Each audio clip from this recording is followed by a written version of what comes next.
Okay, I'm going to cover several things here. First, that Kazimov mirror. Now, I only found one set of DIY plans. There's about a 3 minute long video.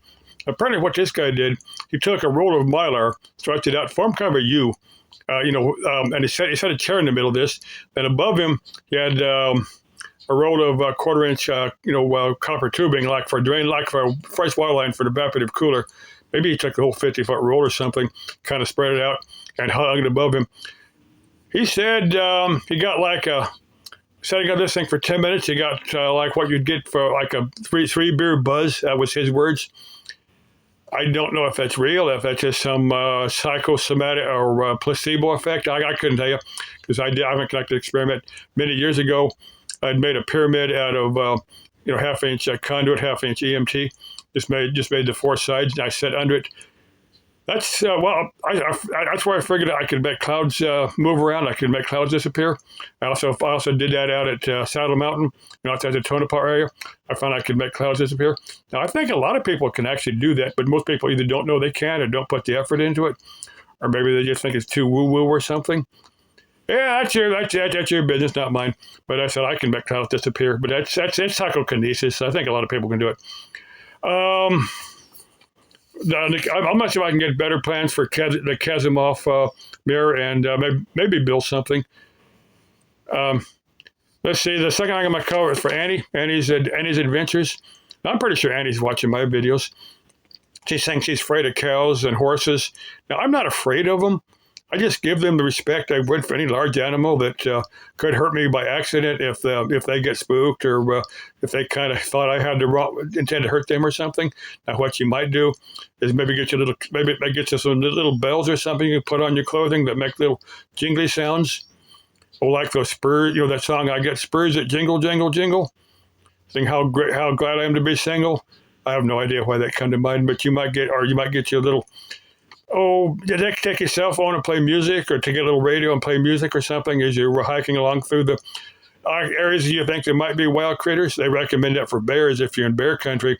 Kind of sing or make noise or something just so you don't spook a bear. That's what they recommend. Now, the last thing I want to cover.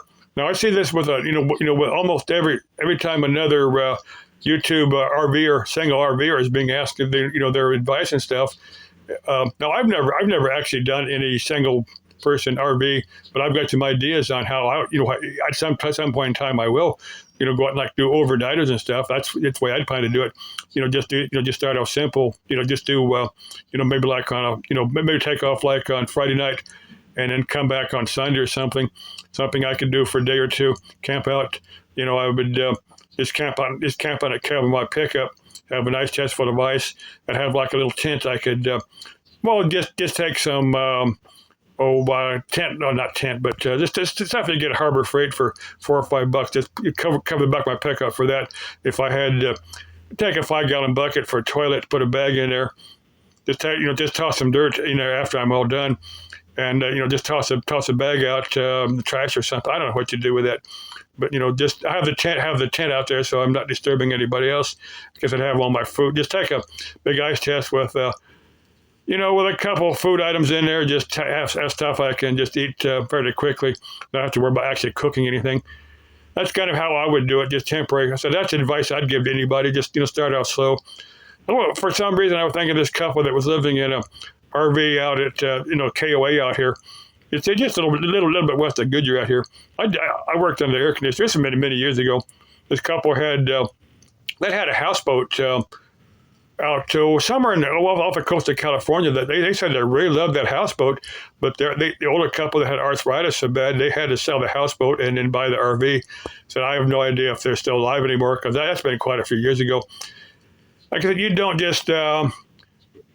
You don't just sell your house and buy a motorhome and go out and live that lifestyle, unless you've already done it. No, that's what you like. Now, another thing I'd love to do is just to team up with somebody like Annie or one outdoor gypsy or wandering gypsy or wonder hussy. Just do a one or two night thing. Just team up with them just for a 1 or 2 day thing.